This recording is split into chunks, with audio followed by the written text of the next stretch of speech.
الرحيم. قال الله تبارك وتعالى في كتابه المجيد والفرقان الحميد: فأعوذ بالله من الشيطان الرجيم. بسم الله الرحمن الرحيم. أم كنتم شهداء إذ حضر يعقوب الموت إذ قال لبنيه ما تعبدون من بعدي قالوا نعبد إلهك وإله آبائك إبراهيم وإسماعيل وإسحاق إلها واحدا ونحن له مسلمون. وقال تبارك وتعالى في مقام آخر: اقرأ باسم ربك الذي خلق خلق الإنسان من علق اقرأ وربك الأكرم الذي علم بالقلم علم الإنسان ما لم يعلم. برادران اسلام، ہم رب ذوالجلال کا جتنا بھی شکر ادا کرے کم ہے کہ اللہ رب العزت نے ہمیں انسان بنا کر اس دنیا میں بھیجا. روئے زمین پر انسان تو بہت ہے. ایک اندازے کے مطابق اس وقت روئے زمین پر 800 کروڑ انسان آباد ہے. مگر انسانوں میں بھی وہ انسان خوش قسمت ہوتے ہیں جن انسانوں کو اللہ ایمان اور اسلام کی دولت سے مالا مال کرتا ہے. اس لیے کہ صرف انسان بن کر آ جانا یہ فضیلت کے لیے کافی نہیں ہے. صرف انسان بن کر آ جانا یہ انسان کے لیے کوئی کمال کا حامل نہیں ہے، بلکہ انسان بن کر زندگی گزارنا یہ مطلوب اور مقصود ہے. حکیم الامت مجدد ملت حضرت تھانوی رحمۃ اللہ علیہ فارسی کا ایک شعر بکثرت اپنے خطبات میں بیان کیا کرتے تھے. حضرت فرماتے تھے: تو زاہد شدی، تو شیخ شدی، دانشمند ہما تو شدی، مگر تو انسان شدی. کہ تو زاہد بن گیا، شیخ بن گیا، عقل مند اور ہوشیار بن گیا، یہ سب کچھ تم بن گیا، مگر تو انسان نہیں بن سکا. تو کسے کہتے ہیں انسان؟ آپ کو تعجب ہوگا کہ انسان کسے کہا جاتا ہے. اس کو سمجھنے اور سمجھانے میں بھی انسان پریشان ہے. انسان کو خود پوچھا جاتا ہے کہ بھئی حضرت آپ کی تعریف کیا ہے؟ ہمارے مدارس میں جب سال شروع ہوتا ہے شوال میں تو مبادیات عشرہ پڑھائے جاتے ہیں، جس میں بتایا جاتا ہے کہ جو کتاب آپ پڑھ رہے ہیں اس کتاب کا تعلق کس فن سے ہے، اس فن کی تعریف کیا ہے، اور اس تعریف کے ساتھ تعریف کی تعریف بھی بتائی جائے گی. اس تعریف کے ساتھ تعریف کی تعریف بھی بتائی جائے گی. کیا مطلب اس کا؟ کہ تعریف کس کو کہتے ہیں؟ ما یبین بہ حقیقت الشیء، جس سے کسی چیز کی حقیقت واضح ہو جائے، جس سے پتہ چل جائے کہ مختصر عبارت میں چند تعبیرات کے ساتھ آپ اسے اس طور پر بیان کریں کہ اس چیز کی حقیقت آپ کو پتہ چل جائے کہ بھئی یہ کیا ہے. جیسے کوئی آپ سے پوچھے کہ بھئی مسجد کی تعریف کیا ہے، تو مسلمان کے لیے آسان ہے بتانا. مسجد وہ جگہ ہے جہاں پر 5 وقت کی نماز جماعت کے ساتھ پڑھی گئی، یہ مسجد کی تعریف ہے. مدرسہ کیا ہے، مدرسے کی تعریف کیا ہے، اس کا ڈیفینیشن کیا ہے، تو انسان بتا دے گا آرام سے. مدرسہ اس جگہ کو کہا جاتا ہے جہاں پر دین کی تعلیم سے نونہالہ نے امت کو آراستہ اور پیراستہ کیا جاتا ہے. ایسے ہی ایک سوال انسان خود اپنے آپ سے پوچھے اور اپنے عقل مند اور ہوشیار ساتھی سے پوچھے کہ انسان کی تعریف کیا ہے. موقع اسلام حضرت مولانا عبد الباری صاحب ندوی نور اللہ مرقدہ وہ فرماتے ہیں کہ میں نے سائنس اور فلسفے کی کتابوں میں تلاش کیا کہ انسان کی تعریف کیا ہے. کہا مجھے تعجب ہوا، بڑے بڑے فلاسفہ، بڑے بڑے سائنسداں ہیں، مگر کوئی انسان کی تعریف نہیں کر سکتا۔ کسی نے کہا انسان کیا ہے؟ کہا الانسان حیوان ناطق، انسان بولنے والا جانور۔ یہ تو کوئی تعریف نہیں ہوئی۔ کسی نے کہا انسان دو پاؤں والا جانور، یہ بھی کوئی تعریف نہیں ہوئی، تو سبھی جانتے ہیں۔ تو عجیب عجیب انداز میں لوگوں نے تعریف کی، مگر میں نے کوشش کی کہ اسلامی نقطۂ نظر سے انسان کسے کہا جاتا ہے، قرآن اور حدیث کی روشنی میں انسان کی تعریف کیا ہونی چاہیے۔ تو فرماتے ہیں جب میں اس چیز کو تلاش کرنے لگا اسلام کی تعلیمات کی روشنی میں، تو مجھے انسان کی تعریف بہت مشکل سے ملی، مگر مل گئی۔ اور وہ کیا ہے انسان کی تعریف؟ انسان کی تعریف ہے العبد المؤمن۔ انسان کی تعریف کیا ہے؟ العبد المؤمن، مومن بندہ۔ سوال پیدا ہو تو کیا جو مومن نہیں وہ انسان نہیں ہے؟ بظاہر انسان ہے مگر حقیقت کا انسان نہیں۔ جیسے کسی گھر میں اگر بچہ اپنے والدین کی نافرمانی کرے، والدین کی خدمت نہ کرے، ان کو ستائے، تو والدین غصے میں کیا کہتے ہیں؟ جا بھائی جا، تو میرا بچہ نہیں۔ تو اس کا مطلب یہ نہیں ہوتا ہے کہ وہ بچہ نہیں رہا، بچہ تو ہے ہی، مگر وہ چونکہ بچہ بن کر گھر میں نہیں رہ رہا، اس لیے ماں باپ نے اسے کہہ دیا کہ بھائی تو میرا بچہ نہیں ہے۔ کیا مطلب؟ کہ مقصد بچہ اس کے اندر میں نہیں پا جائے۔ یہ بچہ اس کو کہتے ہیں جو اپنے ماں باپ کی خدمت کرے۔ اللہ رب العزت نے توادد و تناسل کے اس سلسلے کو اسی لیے جاری کیا کہ جہاں انسانی سلسلہ قیامت تک جاری رہے، وہیں پر انسان کو اولاد اس لیے عطا فرمائی تاکہ وہ اولاد اپنے والدین کی خدمت گزار ہو۔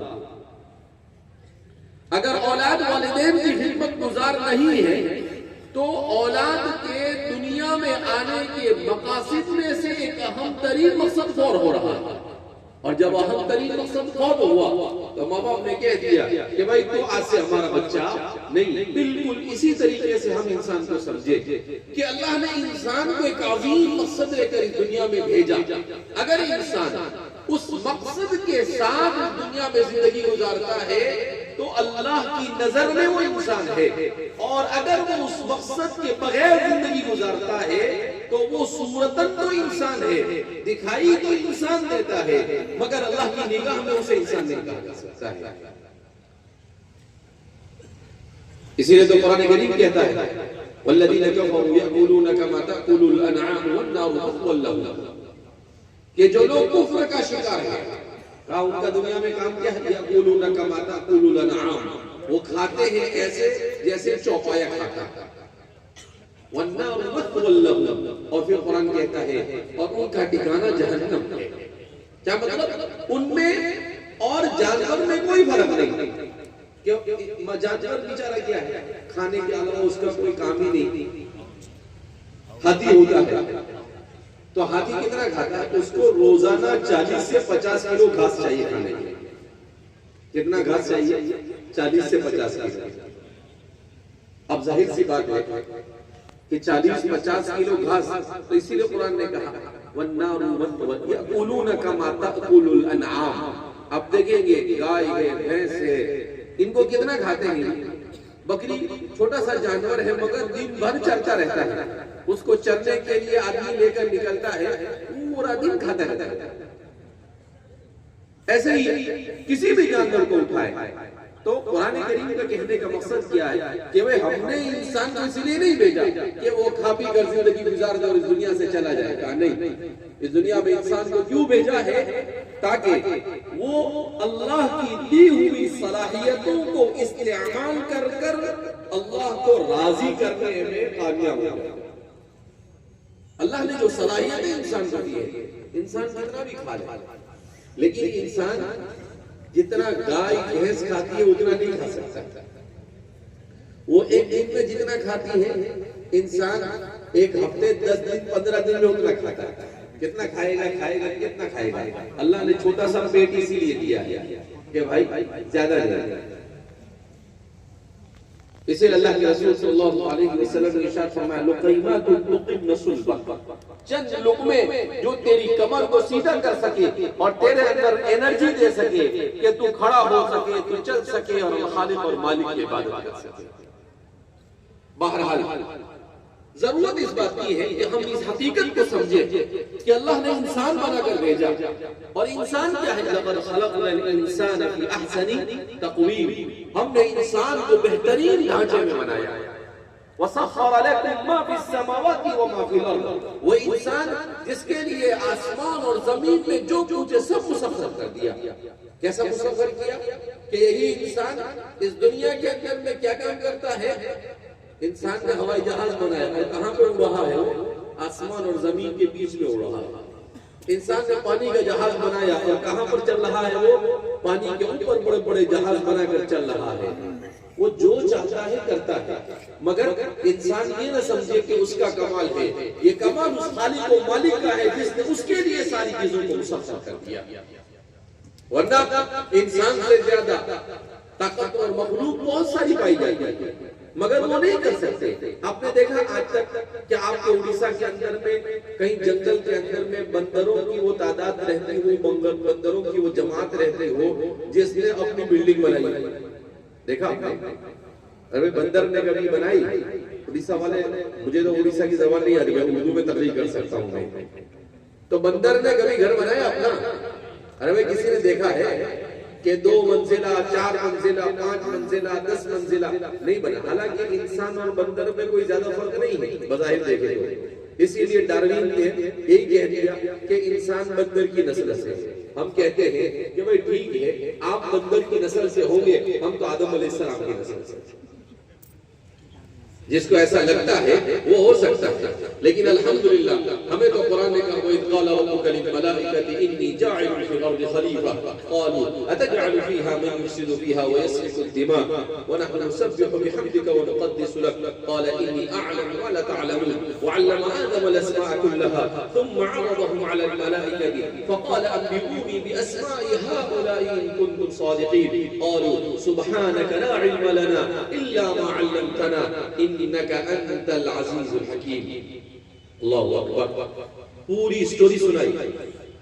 انسان کو انسان کی حقیقت کو جاننے اور اس کی ہسٹری کو جاننے کے لیے ڈاروین کی طرح کسی کہانی کو بنانے کی ضرورت ہی نہیں تھی. وہ تو خالق اور مالک خود قرآن کریم کے اندر میں بیان کر چکا ہے کہ انسان کی تاریخ کیا ہے، اس کی ہسٹری کیا ہے، اور اللہ نے اس کو کیسے بنایا. اللہ نے بیان کر دیا. پھر انسان کو اپنے عقل کے گھوڑے دوڑانے کی کیا ضرورت تھی؟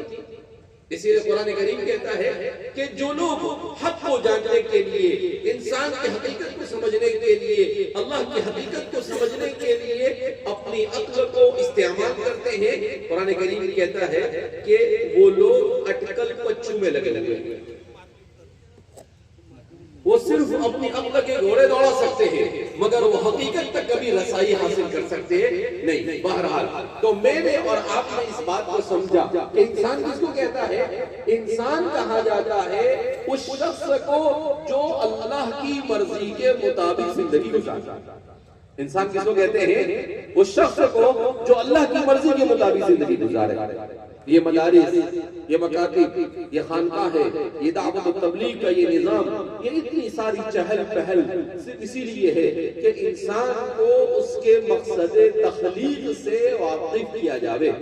جو سبق وہ بھول چکا ہے، جس لیسن کو وہ فراموش کر چکا ہے، وہ سبق اسے یاد دلایا جاتا ہے کہ بھائی آپ کی دنیا میں آنے کا مقصد صرف پیسہ کمانا نہیں ہے. آپ کی دنیا میں آنے کا مقصد صرف کھانا پینا گھومنا پھرنا نہیں ہے. آپ کا اس دنیا میں آنے کا مقصد صرف اپنی خواہشات کو پورا کرنا نہیں ہے، بلکہ آپ انتہائی عظیم مقصد کے لیے پیدا ہوئے. حجت اسلام حضرت مولانا قاسم صاحب نانوتوی بانی دارالعلوم دیوبند نور اللہ مرقدہ نے بڑی قیمتی بات ارشاد فرمائی. آپ نے اپنی کتاب حجت الاسلام میں لکھا ہے کہ آپ دنیا میں غور کرو، دنیا کی جتنی چیزیں آپ کو نظر آتی ہیں ان میں سے کوئی بھی چیز آپ کو ایسی نہیں نظر آئے گی جو انسان کے لیے ضروری نہ ہو. اور انسان پر غور کرو تو انسان ان میں سے کسی کے کام کا نہیں. انسان ان میں سے کسی کام کا نہیں. اب آپ کہیں کہ یہ کیا ہے تو حضرت نے کتنا اچھا سمجھا ہے. کہا آپ زمین کو دیکھیں. اگر یہ زمین نہ ہو تو کیا زمین پر انسان رہ سکتا ہے؟ بغیر زمین کے انسان زندہ رہ سکتا ہے؟ نہیں رہ سکتا. اگر پانی نہ ہو انسان زندہ رہ سکتا ہے؟ نہیں رہ سکتا. اگر آکسیجن نہ ہو انسان زندہ رہ سکتا ہے؟ نہیں رہ سکتا ہے. ابھی ایک سائنسی تحقیق یہ کہی کہ اگر 5 سیکنڈ کے لیے اللہ دنیا سے آکسیجن کو ہٹا دے تو دنیا میں کیا ہوگا؟ آپ کو اندازہ ہے کہ صرف 5 سیکنڈ کے لیے اگر آکسیجن کو ہٹا دیا جائے تو جتنی بلڈنگیں ہیں وہ سب زمین پر گر جائیں گی. اس لیے کہ یہ ریت، یہ مٹی اور یہ سیمنٹ اور یہ اینٹ اس وجہ سے اتنے مضبوطی کے ساتھ ایک دوسرے کے ساتھ جڑے ہوئے ہیں کہ اس میں آکسیجن ہے. اگر وہ آکسیجن اللہ نکال لے تو وہ دڑام سے نکلتا. یہ انسان کا بدن جو ہے اس میں جو چمڑی ہے وہ اس وجہ سے صحیح سالم کھڑی ہے کہ اس میں آکسیجن ہے. اگر اللہ آکسیجن کو 5 سیکنڈ کے لیے ہٹا دے تو انسان کی چمڑی یہ پانی کی طرف پگھل کر نکل جائے. اگر اللہ آکسیجن کو ہٹا دے تو جو انسان کے بدن میں ہڈیاں ہیں وہ اپنی طاقت کھو دے اور انسان کی ساری ہڈیاں یہ ٹوٹ پھوٹ کر فنا بن جائیں. تو کہا صرف 5 سیکنڈ اگر خالق اور مالک آکسیجن کو ہٹا دے تو کائنات کا سارا نظام درہم.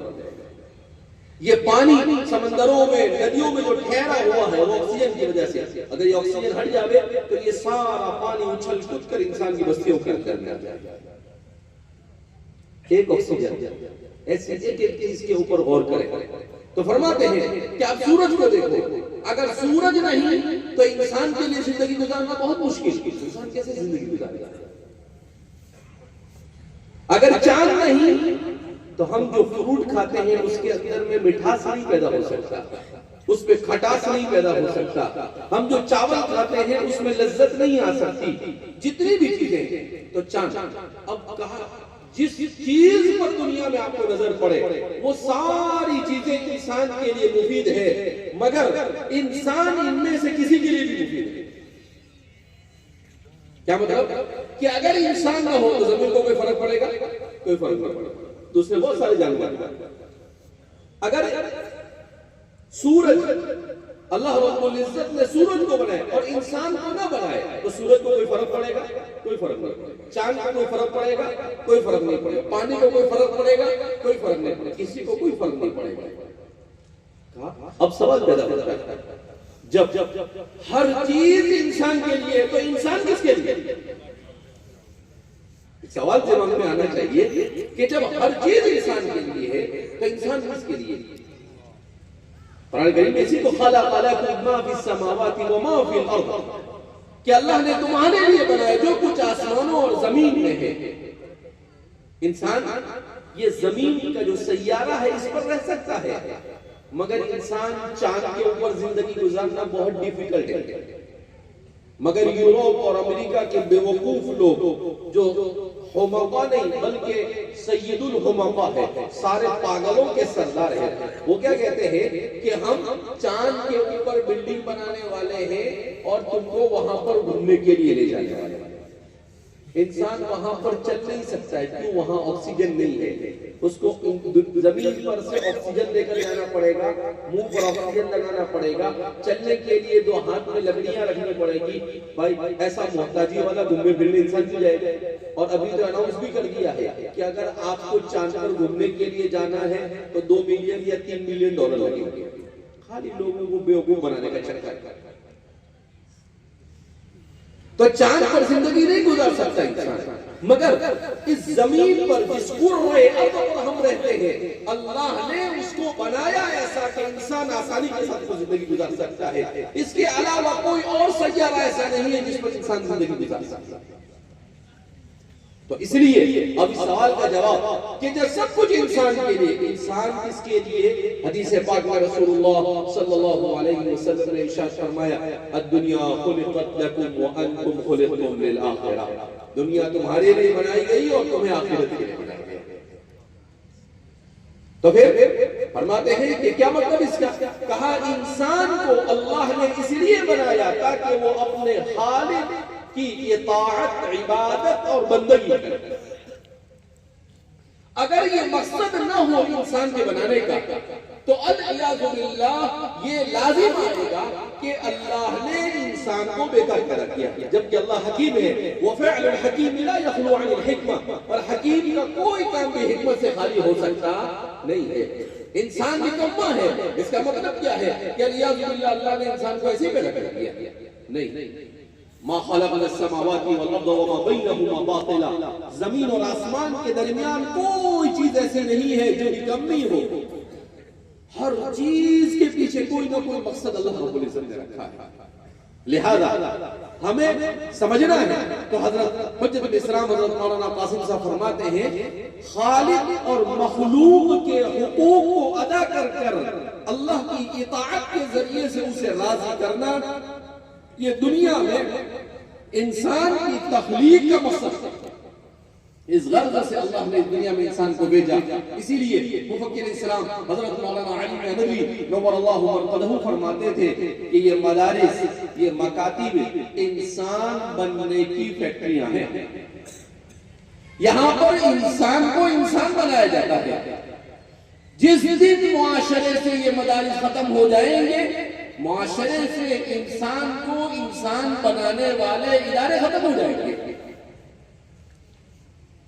جو لوگ ہمارے مدارس کو غلط نگاہ سے دیکھتے ہیں وہ کان کھول کر سن لیں، یہ مدارس ہیں تو دنیا میں اتنا بھی امن ہے کہ یہ انسانیت کا درس دے رہے ہیں۔ اگر یہ مدارس نہ ہو تو جو تھوڑا بہت امن نظر آ رہا ہے دنیا سے، یہ امن بھی ختم ہو جائے گا۔ لہذا ہمیں اس کی اہمیت کو سمجھنا چاہیے۔ اگر کہ یہاں پر عمارتیں خستہ ہیں، اگر کہ یہاں پر رہنے والے بہت ٹیپ ٹاپ کے ساتھ نہیں رہتے ہیں، ہمارے یہاں پر ظاہر پر محنت نہیں کی جاتی ہے کہ گلے میں ٹائی لگاؤ، ایسا معلوم ہو کہ بندر کو پیچھے دم ہوتی تھی، حضرت کو آگے دم ہے، اس کو نیچے دم ہوتی تھی، حضرت کو اوپر دم ہے، کیونکہ ترقی آپ کا بندر ہے۔ تو ہمارے یہاں ٹیپ ٹاپ میں محنت نہیں کی جاتی ہے، کیا کہ انسٹ کر کر انسان گھومے، اچھا بھلا انسان بھی بالکل بندر کو معلوم ہوتا ہے، کأنہو ہو، ایسا لگتا ہے کہ جیسے حضرت بندر میں اور حضرت ٹائی اور حضرت انشاء کے اندر میں کوئی زیادہ فرق محسوس ہوتا نہیں ہے، تھوڑا سا ڈیفرنس معلوم ہوتا ہے، اس کے علاوہ کچھ معلوم نہیں ہوتا۔ پہلے تو عورتیں میک اپ کرتی تھی، اب تو مردوں نے بھی میک اپ کرنا شروع کر دیا۔ ارے بھائی عورت کو تو میک اپ کی ضرورت ہے، مرد کو میک اپ کی کیوں ضرورت پیش آئی؟ کہ مغرب نے انسان کو سکھایا کہ اچھا نظر آنا، اچھا نظر آنا کا معنی نہیں، ان اکرمکم عند اللہ اتقاکم، تم میں سب سے بہتر اللہ کے نزدیک وہ ہے جو سب سے زیادہ متقی اور پرہیزگار ہے، جس کے اندر تقویٰ ہو، جو اپنے والدین کا احترام کرتا ہو، جو اپنے پڑوسیوں کے حقوق کو ادا کرتا ہو، جو اپنے بڑوں کا ادب کرتا ہو، جو اپنے چھوٹوں کے ساتھ شفقت کے ساتھ پیش آتا ہو، یہ ہے انسانیت، یہ انسانیت کا درس دیا جاتا ہے۔ لہذا اس بنا پر ہم اس بات کو اچھی طرح سے سمجھنے کی کوشش کریں کہ ہم دنیا کے پیچھے جو دوڑ لگا رہے ہیں یہ ہلاکت کی طرف جا رہے ہیں۔ ہمیں آج کے مسلمان کو کس چیز کی فکر کرنے کی ضرورت ہے؟ پیسے کی نہیں، پیسہ تو کہیں سے بھی آئے گا۔ آپ کے مقدر میں جو لکھا ہے، اگر آپ صبر سے کام لوگے تو اللہ کہیں سے بھی آپ کو دے گا، اور آپ بے صبری سے کام لوگے تو آپ کے مقدر کا آپ کو حرام طریقے سے دے گا، جلد بازی سے کام لوگے